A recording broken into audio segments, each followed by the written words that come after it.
Muy queridos hermanos y hermanas, ante todo, felicidades por sus 50 años. Algunos parece que ya tienen un poquito más.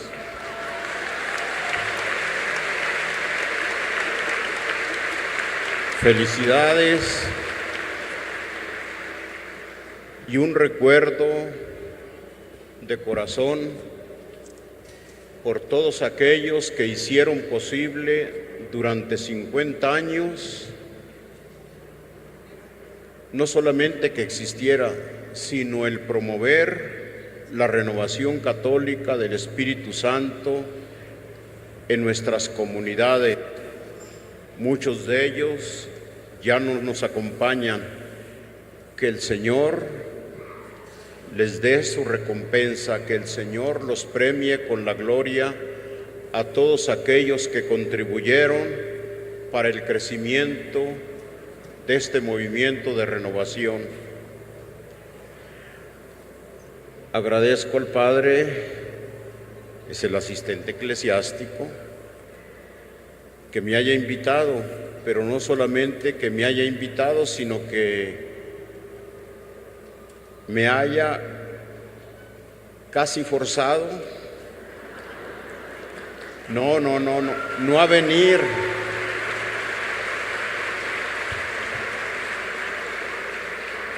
Yo he venido libremente y con grande gusto, siempre he asistido a las reuniones del movimiento, pero él me pidió que concediera indulgencia plenaria a los que visitaran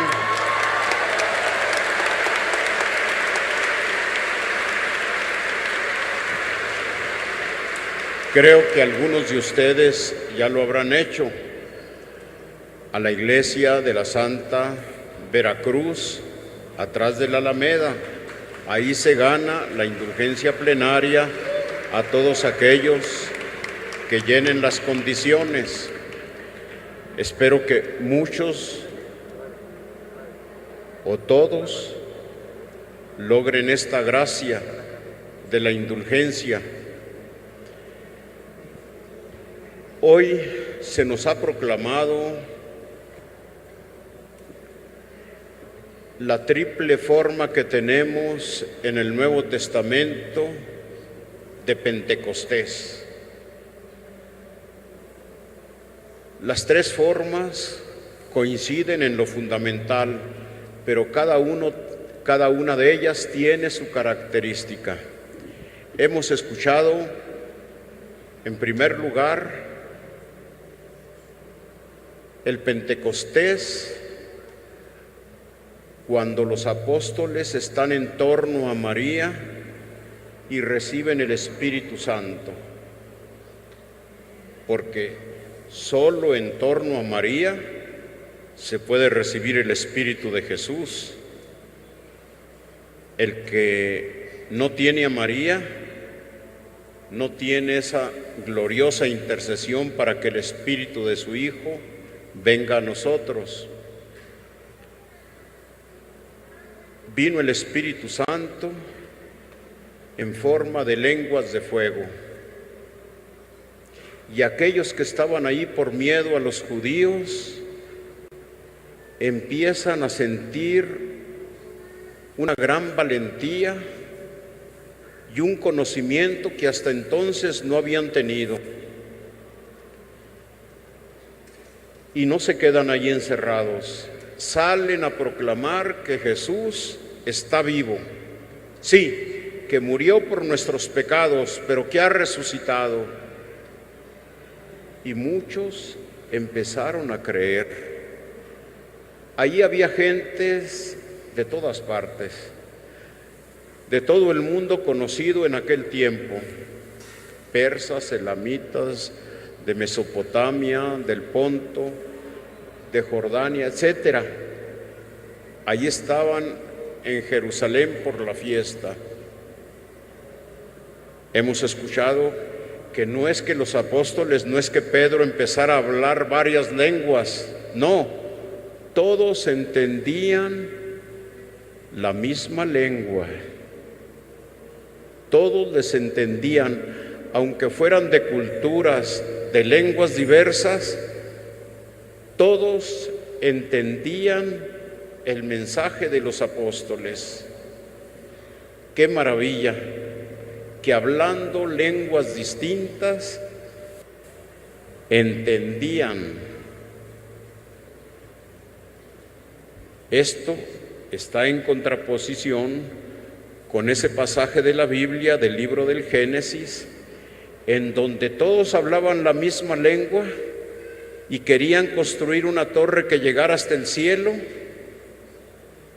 y no pudieron continuar porque no se entendían hablando la misma lengua. ¿Verdad que eso sucede con frecuencia? En nuestras casas, a veces, hablando la misma lengua, el adolescente, el niño, mejor se va de la casa porque aquí nadie me entiende.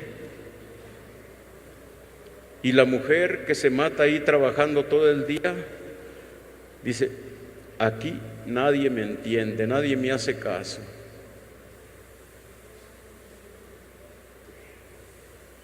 Parece que yo solo sirvo para planchar, lavar y dar comida. Nadie me toma en cuenta. Salen y entran y vienen a comer cuando se les antoja y a mí no me toman en cuenta. ¿Verdad que hay algunas que así se sienten? Y los señores, pues mejor se quedan ahí en la cantina o aunque sea en la esquina a tomarse una cheve con los amigos, porque si llego a la casa, ahí son puras broncas, ahí a mí solamente me necesitan para que dé el chivo. Mejor no llego, ya llego cuando todos se estén acostando, porque no me entienden, no hablamos, o hablando la misma lengua, no nos entendemos, y si vamos al trabajo, peor tantito, ahí nomás me están grillando. Y así podríamos enumerar varias situaciones en donde vivimos y en los mismos grupos apostólicos, en los mismos movimientos, algunos se retiran porque a mí nadie me toma en cuenta, a mí no me entienden, yo no sirvo para eso, nadie me comprende. Por eso es tan importante recibir el Espíritu de Cristo, porque sin el Espíritu de Cristo no nos vamos a comprender, aunque hablemos la misma lengua. Otra narración, la del Evangelio que acabamos de escuchar. Jesús se presenta con sus discípulos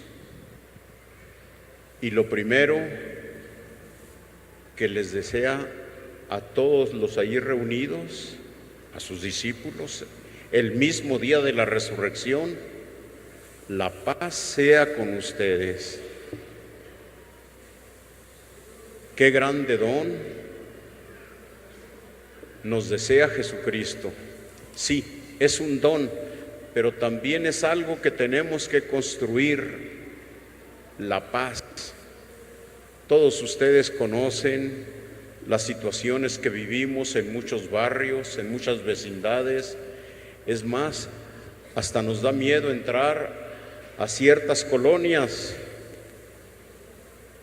Ya tarde, mejor no salir, porque tenemos miedo, porque sabemos que allí no hay paz.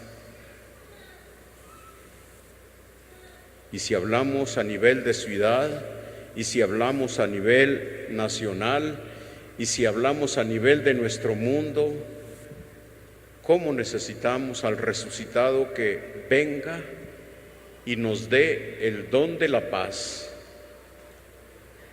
que tanto necesitamos cada uno en lo individual, en lo interior, pero también esa paz social esa paz nacional, esa paz mundial. Así como mi Padre me envió, así yo los envío. Qué importante, porque los apóstoles estarían felices de que el Señor resucitado después de esa tragedia de su muerte los visite, saber que está vivo, ellos saben que está vivo, les desea la paz y es el mismo con el que convivieron al menos por 3 años, y ahora viene con ellos y no solamente les desea la paz, que eso es muy bonito, hace una invitación trascendente que muchos no hemos entendido, porque a veces creemos que recibir el Espíritu Santo, que recibir la paz de Cristo es para estar a gusto, ahí tranquilos. No, así como mi Padre me envió, así yo los envío. Vayan y prediquen el Evangelio a todos.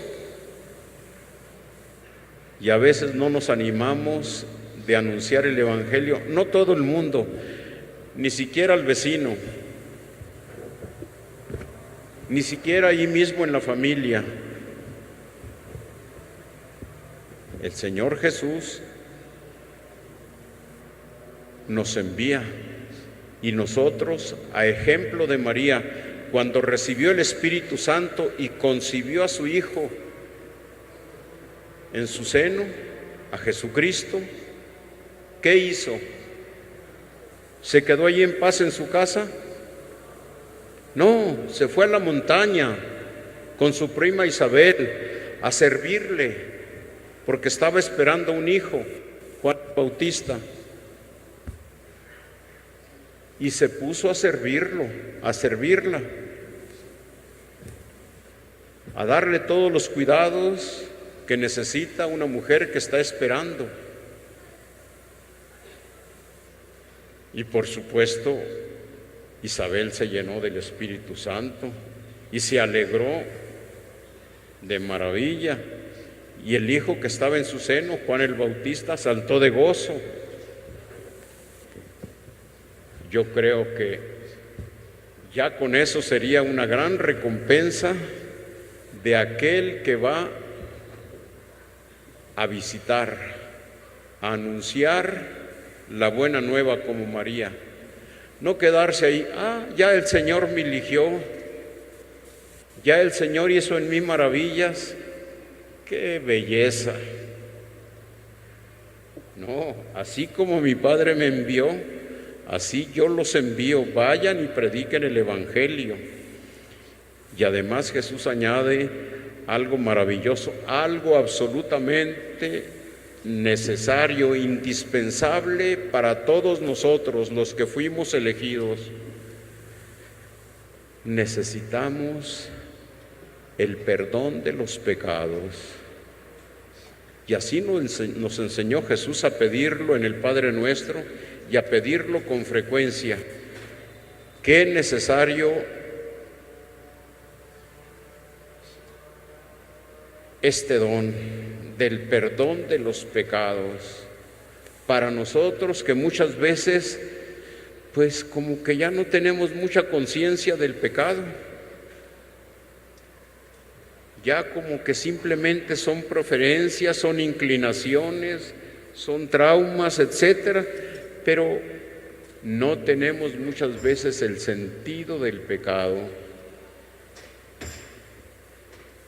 Y si tú no tienes el sentido del pecado, si no sabes la gravedad del pecado, si no sabes lo terrible que es el pecado, pues no vas a pedir perdón ni a Dios ni a los demás. Y por lo tanto esa paz de Cristo, ese evangelio de Cristo se destruye. Por eso es tan importante. Jesús envía a sus discípulos con la fuerza del Espíritu Santo a perdonar los pecados. Y para que los pecados sean perdonados necesitamos tener conciencia de ello. Otro Pentecostés con sus variantes, pero coincide en lo mismo. San Pablo, ya tiempo después, ya cuando algunos de los apóstoles quizá ya no existían, Pablo nos recuerda que el don del Espíritu Santo no es un acontecimiento del pasado, no es un acontecimiento solo para los 12, es un acontecimiento para todo discípulo de Jesús. El Espíritu de Cristo es el que nos congrega, nos reúne. El Espíritu de Jesús es el que hace que nosotros seamos el cuerpo de Cristo, que seamos la iglesia de Jesús. Porque todos nosotros, todos absolutamente, somos muy dados a la dispersión, a ir cada quien por su hebra, por cada quien por su onda. El que seamos un solo cuerpo, solo puede realizarlo el Espíritu Santo, el Espíritu de Jesús. Y eso nos recuerda San Pablo, que nosotros todos somos el cuerpo de Jesús. Somos miembros muy distintos. Bueno, si en una familia de 4 o 5 cada uno es distinto, imagínense entre nosotros, somos muy distintos. Y esa es una gran riqueza de la iglesia, el que seamos distintos. No hay que despreciarlo nunca, no, al contrario, hay que darle gracias a Dios que somos distintos, porque a veces se cometen esos grandes errores en la familia. Dice, bueno, ¿tú por qué no te pareces a tu hermano? Tu hermano tan obediente, tu hermano tan estudioso, y tú eres... Bueno, pues echamos a perder toda posibilidad de educación. Cada uno tiene dones, carismas, quehaceres, modos de ser distintos. Y esa es una gran riqueza en una familia, y esa es una gran riqueza en nuestra iglesia. Pero el Espíritu nos congrega y quiere que formemos el cuerpo de Cristo, en donde cada miembro tiene carismas distintos, tiene quehaceres distintos, tiene formas distintas de trabajar, de hacer crecer ese cuerpo al cual pertenece. Por eso siempre estamos en esa tensión. Sí, somos miembros distintos, como en nuestro cuerpo, cada miembro es distinto, pero todos los miembros de nuestro cuerpo se necesitan unos a otros. Los pulmones no le pueden decir al corazón, no me haces falta, ni el corazón le puede decir al cerebro, tú me sobras. Ni siquiera podemos decir que la mano le pueda decir a la uña del dedo gordo, tú no me haces falta, porque apenas se entierra la uña y empezamos a gritar. Nos hace falta que ese dedo gordo esté con salud, que no se vaya a infectar, porque si se infecta, podemos caminar para el panteón ya rapidito. Por eso necesitamos, sí, esa diversidad, pero al mismo tiempo necesitamos estar trabajando siempre por la unidad, sabiendo que formamos un solo cuerpo, el cuerpo de Cristo, porque si no, no estaríamos aquí congregados, reunidos, y mucho menos haciendo lo que estamos haciendo. Nadie le puede decir al Padre, que es su papá, como Jesús nos enseñó, si no es movido por el Espíritu Santo. Nadie puede decir que el Señor Jesús, a quien celebramos ahora, resucitado aquí en medio de nosotros, tú eres mi Señor, tú eres mi dueño, tú eres el que mandas en mi vida. No le podríamos decir, porque no sería cierto si no somos movidos por el Espíritu Santo. Solo por el Espíritu de Dios podemos reconocer que Él está vivo, que Él dio su vida por nosotros, que nosotros le pertenecemos y que por lo tanto es nuestro Señor, como decimos ordinariamente, muchas veces sin saber todo lo que se contiene decirle a Jesús: tú eres mi Señor, tú eres nuestro Señor Jesucristo. Que estas tres formas en que se revela el Espíritu Santo en el Nuevo Testamento, en el Pentecostés que nos narran los Hechos de los Apóstoles, en el Pentecostés que se da en el mismo día de la resurrección de Jesús, en el Pentecostés que años después narra San Pablo en la carta a los Corintios, cada uno de nosotros veamos que es el Espíritu de Dios el que nos congrega, el que nos reúne, el que hace que nos entendamos, el que nos envía a que demos el mensaje del resucitado, que Él está vivo, que Él ha resucitado, que Él vive en medio de nosotros y que su Evangelio se sigue predicando con la misma fuerza que lo hizo Pedro en el día de Pentecostés, si realmente aceptamos al Espíritu de Dios.